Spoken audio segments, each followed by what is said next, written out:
And if you've been keeping up with the plight of U.S. farmers, you can see the situation's not looking good.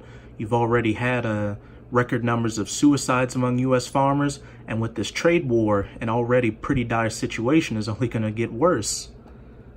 The farm economy's in pretty tough shape, said John Newton, chief economist at the American Farm Bureau Federation. When you look out on the horizon of things to come, you start to see some cracks. Average farm income has fallen to near 15-year lows under President Donald Trump's policies, and in some areas of the country, farm bankruptcies are soaring. And with slightly higher interest rates, many don't see borrowing more money as an option. A lot of farmers are going to give the president the benefit of the doubt, and have to date. But the longer the trade war goes on, the more that dynamic changes, said Brian Kuhl, executive director of Farmers for Free Trade, according to Politico. With no end to the disastrous trade war in sight, many farmers have traveled to Washington to share their plights with the president himself, hoping that he'll end the trade war that's exacerbating an already precarious food crisis. Farmers make up a fairly large chunk of President Trump's base, and an unwillingness to put food production in the United States first could be detrimental for Trump's re-election chances in 2020. It could also be the beginning of a catastrophic food shortage, which will come. The Federal Reserve Bank of Minneapolis warned back in November of rising Chapter 12 bankruptcies used by family farmers to restructure massive amounts of debt. The Fed said that the strain of low commodity prices is starting to show up, not just in bottom line profitability, but in some simple viability. The increase in bankruptcies was driven by woes in Wisconsin's dairy sector, which shrunk by about 1,200 operations, or 13%, from 2016 to October 2018. You've had farms that have gone out of business, that have gone bankrupt because of this trade war, said Kuhl of Farmers for Free Trade. There's a lot of farmers going through tough conversations right now with their lenders, and so far the government's solution to the problem they created is to give more welfare to farmers, placing the burden on the backs of taxpayers. As the government continues to pass the burden on to others while destroying the food industry, things could very well reach apocalyptic levels. Nothing will see this country spiral into complete disarray like a lack of food. Alarmingly, scientists have already said that the global food supply system is broken. And with these coming famines, a state of martial law, these race wars, and the civil unrest, massive amounts of people are going to line up to get that microchip implant, which is the mark of the beast, so they can go back to some semblance of society. To put it simply, government interference in the agricultural industry is responsible for the food crisis we are all about to face. Yahweh Ba'ashim Yahushua is foreclosing on this spiritual Egypt, which the United States is, as pursuant to Revelation 11, verse 8. Just look at the back of your $1 bill or the Washington Monument. This is 2 Esdras chapter 15. I'm going to start at verse 11. But I will bring them with a mighty hand and a stretched out arm, and smite Egypt, or the United States of America, with plagues as before, and will destroy all the land thereof, with those 200 million nuclear missiles, as well as the laser beams from the chariot of the Most High. And as ancient Egypt was smitten with the plagues back then, this modern-day spiritual Egypt is going to be smitten with the same plagues. Things aren't looking good for you Edomites, or so-called white people, you 2/3 of you so-called Negroes, Latinos, and Native Americans who refuse to hearken back to your power, as well as you other nations of people living in the United States. Verse 12, Egypt shall mourn, and the foundation of it shall be smitten with the plague and punishment that the Most High shall bring upon it. They that till the ground shall mourn, with these farmers going out of business. And also, eventually, the land's just not going to be able to produce food anymore, not only from these plagues, but just the land being just completely wrecked through this factory farming system in the United States. Because after tilling the ground for 6 years, you're supposed to give it a 1-year Sabbath rest. But since they're not doing that, this land isn't producing its natural nutrients again. For their seeds shall fail through the blasting and hail, and with a fearful constellation. woe to the world and them that dwell therein. And not just are things not looking good for U.S. farmers, but things aren't looking good for U.S. truckers as well, which is also a very bad situation, because U.S. trucking is the lifeblood of the United States. That's how all that food gets to these supermarkets. And if those truckers stop bringing food to the supermarkets, those stores would be ransacked in 3 days, and things would just turn into complete anarchy, which is all coming. I'm going to play this video showing that a large amount of U.S. truckers are quitting the industry, and it's titled SHTF Prepping, Why Owner-Operator Truckers Are Quitting in Droves. And the elder brother Malcolm of GMS Maccabean Spirit profiled this video. I'm going to be doing the same. Hey everybody, it's Dave. So we are keeping an eye on pre-attack indicators, and I hate to use the word attack, but that's the best description. So pre-attack indicators are, what are the things happening in society, what are the things happening in the economy that are a harbinger or maybe, predictive of what might happen in the future. So are we looking down the road 3 months from now, 6 months from now, and forecasting things that are trouble spots?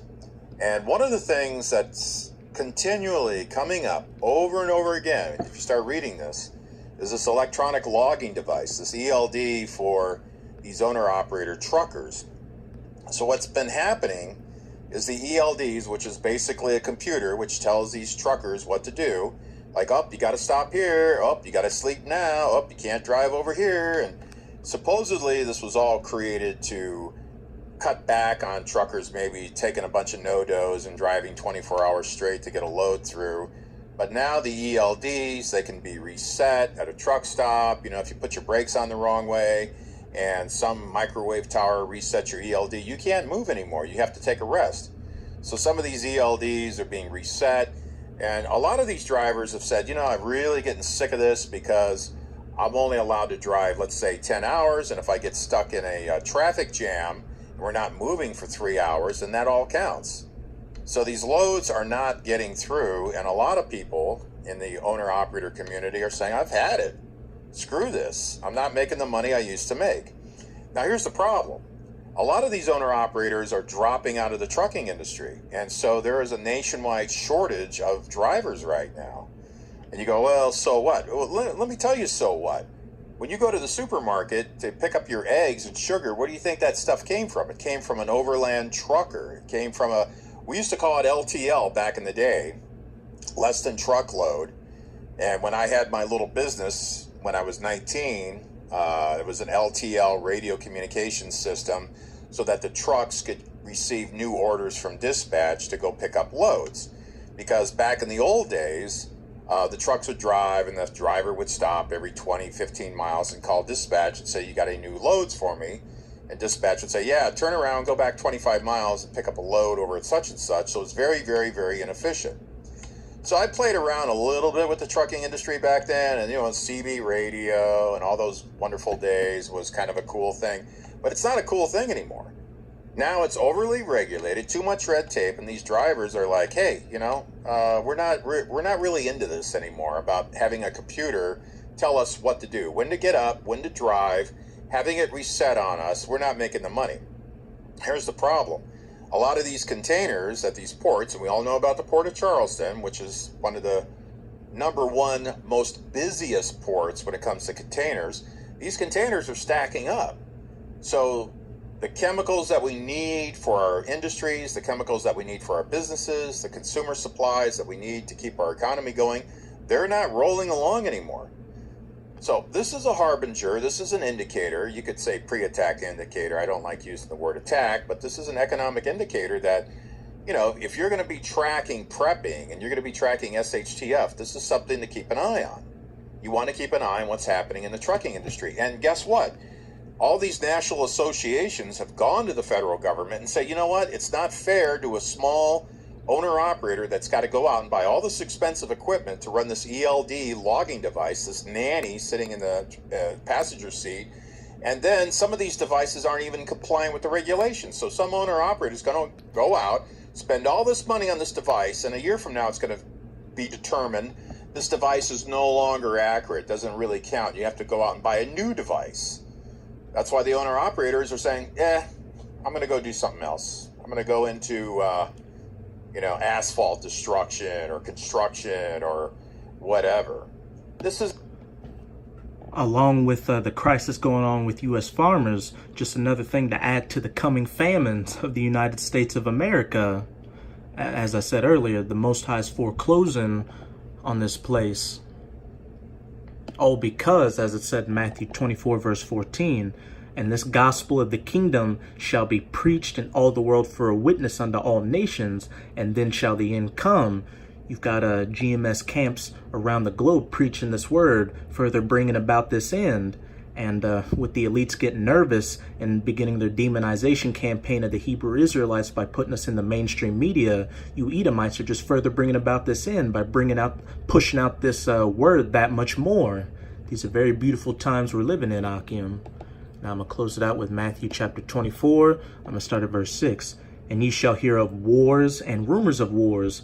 With that INF treaty falling apart, the United States and Russia are both rebuilding their nuclear stockpiles, which is leading towards a new Cold War, which will eventually culminate in a nuclear-armed World War III.